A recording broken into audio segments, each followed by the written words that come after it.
ಕೆಡ್ತತಿ, ಅದು ಆತ್ಮನಿಗಿಲ್ಲ ಅಂತ ಹೇಳ್ತಾರೆ.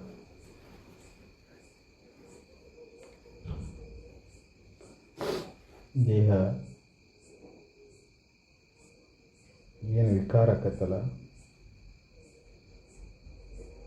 ಅದು ಆತ್ಮನಿಗಿಲ್ಲ ಅಂತ ಹೇಳ್ತಾರೆ. ಹಂಗೆ ದೇಹ ಎದರಿಂದ ವಿಕಾರ ಆಕತ್ತೆ ಅನ್ನೋದು ಹೇಳಕತ್ತ. ಮತ್ತು ಯಾವ ರೀತಿ ಎದರಿಂದ ವಿಕಾರ ಆಕತ್ತೆ ಇದು? ಅದರೊಳಗೆ ಒಂದು ಮುಖ್ಯವಾಗಿ ವಾಯು ಚೇಷ್ಟೆಯಿಂದ ಅಂತ ಹೇಳ್ತಾರೆ. ವಾಯುವಿನಲ್ಲಿ ಪ್ರಕಾರ ಮಾಡ್ಯಾರ. ಮತ್ತು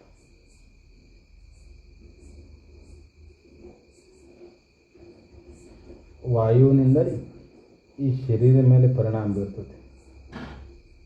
ಎಷ್ಟು ಸೂಕ್ಷ್ಮ ವಿಚಾರ ಮಾಡ್ಯಾರ.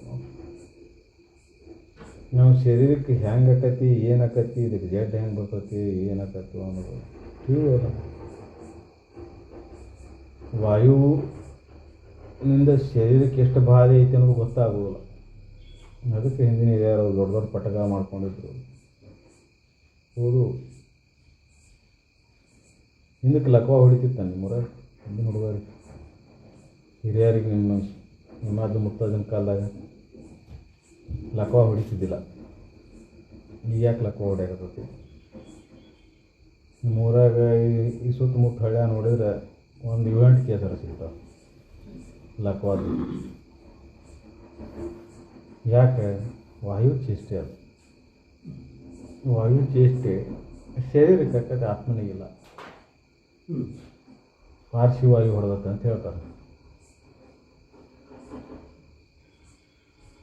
ಅದು ಶರೀರದ ಒಂದು ಸ್ವಾಧೀನತೆ ಕಳೀತದೆ. ಶರೀರದೊಳಗೆ ಹೊತ್ತು ಚೇಷ್ಟೆ ಮಾಡ್ತದೆ, ಕೆಡಿಸ್ತದೆ ಶರೀರ. ಅದಕ್ಕೆ ಕಿವಿ ಬೆಚ್ಚಗೆ ಇರಲಿ ಅಂತ ದೊಡ್ಡ ದೊಡ್ಡ ಪಟಕ. ಕಿವಿ ಒಳಗೆ ಗಾಳಿ ಹೋಗಬಾರ್ದು, ಕಿವಿ ಪೂರ್ಣ ಬಂದಿರ್ಬೇಕು ಯಾವಾಗ ಈ ಗಾಳಿ ಇದ್ದಾಗ. ಅದಕ್ಕೆ ಅವ್ರು ಮಾಡಿದ್ರು ಅವನು. ಮತ್ತು ಬಿಸಿಲಿದ್ದಾಗ ನೆತ್ತಿ ಬಿಸಿಲು ಬಡಿಯೋದಿಲ್ಲ. ಅದು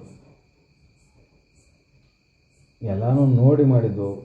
ಮತ್ತು ಅವು ಬಟ್ಟೆ ಅಂಥವು, ಮೊದಲಿನ ಬಟ್ಟೆ ಕಾಟನ್ ಬಟ್ಟೆ ಅಂದರೆ ಹತ್ತಿಲೆ ಮಾಡಿದ್ವು. ಈಗಿನವೆಲ್ಲ ಸಹಜವಾಗಿದ್ವಿಲ್ಲ, ಯಾವ ಪ್ರಕೃತಿಯಿಂದ ಬಂದಿದ್ವಿಲ್ಲ. ಮನುಷ್ಯ ತಾನು ಸೃಷ್ಟಿ ಮಾಡಿದ್ವು. ಅದು ಪ್ಲ್ಯಾಸ್ಟಿಕ್ನು ಬಂದವು, ಫೈಬರ್ ಬಂದವು, ಏನೇನೋ ಪಾಲಿಸ್ಟರು, ಇವು ಬಟ್ಟೆ ಒಳಗೆ 108 ನಮೂನೆ. ಮೊದಲು ಬಟ್ಟೆ ಅಂದ್ರೆ ಹತ್ತಿ ಹಳ್ಳಿದ ಮಾಡಿದ್ದ ಬಟ್ಟೆ. ಆದರೆ ಈಗ ಹಾಗಿಲ್ಲ. ಅದಕ್ಕೆ ಅಂಥ ಒಂದು ಪ್ರಕೃತಿಗೆ ಸಹಜವಾಗಿರ್ತಕ್ಕಂಥ ಬದುಕು, ಸರಳ ಬದುಕು ಏನೈತಲ್ಲ, ಮನುಷ್ಯನ ಶರೀರವನ್ನು ಹೆಂಗೆ ಕಾಪಾಡ್ಕೊಳೋದು ಅನ್ನೋದನ್ನು ತಿಳಿದಿದ್ರು ಅವರು ಹಿರಿಯರು. ಇದು ಹೆಂಗೆ ವಿಕಾರ ಆಕೈತಿ, ಅದನ್ನು ಹೆಂಗೆ ಕಾಪಾಡ್ಕೋಬೇಕು. ಅದಕ್ಕೆ ಇದನ್ನು ಮನುಷ್ಯನ ಶರೀರವನ್ನು ಕಾಪಾಡ್ಕೋಬೇಕಾಗಿತ್ತು ಅಂದ್ರೆ ಈ ವಾಯು ಚೇಷ್ಟೆಗೆ ಸಿಗೋದಂಗೆ ನೋಡ್ಕೋಬೇಕು. ಅಪಾನ, ಉದಾನ, ಸಮಾನ. ವಾಯುವಿನಲ್ಲಿ ಮತ್ತು ಪ್ರಕಾರಗಳನ್ನು ಹೇಳ್ಕೊಂಡು ಹೋಗ್ತಾರೆ ಅವರು. ಆದರೆ ಈ ಪದ್ಯದಾಗ ಹೇಳಿಲ್ಲ. ಆದರೆ ಇನ್ನೊಂದು ಪದ್ಯದಾಗ ಹೇಳ್ಯಾರ ವಾಯುವಿನಲ್ಲಿ ಪ್ರಕಾರಗಳೆಷ್ಟು, ಯಾವ ವಾಯು ಯಾವ ಕರ್ಮವನ್ನು ಮಾಡ್ತೈತಿ, ಯಾವ ಕ್ರಿಯೆಯನ್ನು ಮಾಡ್ತೈತಿ. ಅದು ಶರೀರದೊಳಗೆ ಉಂಡ ಆಹಾರ ತೆಳಗೊಯ್ದು ಒಂದು ವಾಯು, ಅದರಿಂದ ಆದ ರಕ್ತವನ್ನು ದೇಹಕ್ಕೆ ಹಂಚೋದು ಒಂದು, ಬಿಕ್ಕಳಿಕೆ ಬಂದು ಹೊರಗೆ ಹಾಕೋದು ಒಂದು, ಮಲಮೂತ್ರಗಳನ್ನು ಹೊರಗೆ ಹಾಕೋದು ಒಂದು ವಾಯು. ಅದಕ್ಕೆ ಈ ವಾಯು ಶರೀರದ ಒಳಗೆ ಹೆಚ್ಚು ಕಡಿಮೆ ಆಯ್ತು ಅಂದ್ರೆ ಶರೀರದ ಮೇಲೆ ಪರಿಣಾಮ ಬೀರ್ತದೆ. ನಾವು ಅನ್ನ ಆಹಾರ ಅಷ್ಟ ಅಂತ ತಿಳ್ಕೊತೇವೆ.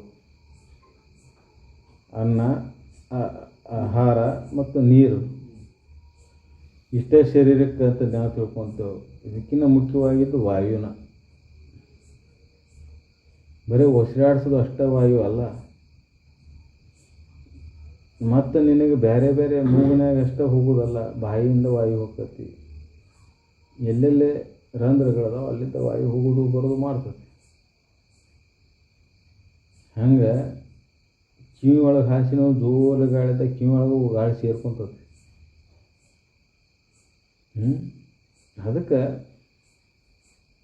ಶರೀರನ ಚೇಷ್ಟೆ ಮಾಡ್ತತಿ, ಕೆಡಿಸ್ತತಿ.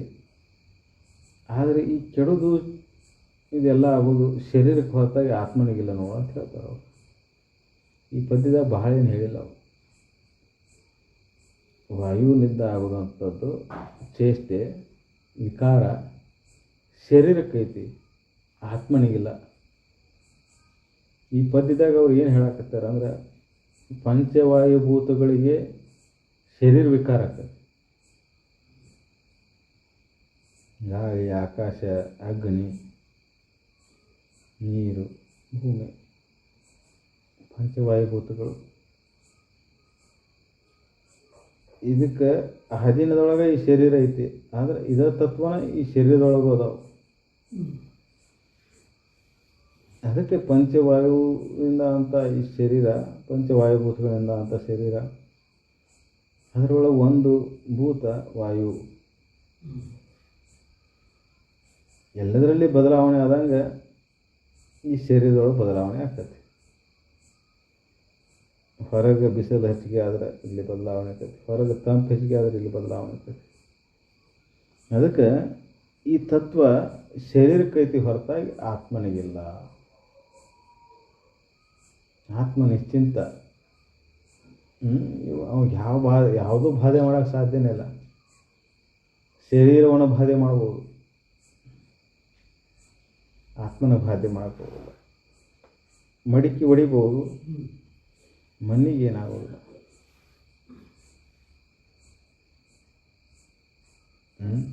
ಮೊದಲು ಮಣ್ಣ, ನಂತರನೂ ಮಣ್ಣ. ಹಂಗೆ ಈ ಶರೀರಕ್ಕೆ ಯಾವ ಬಾಧೆ ಇಲ್ಲ ನೋಡಪ್ಪ ಅಂತ ಹೇಳ್ಯಾರ ಈ ಪದ್ಯದೊಳಗೆ.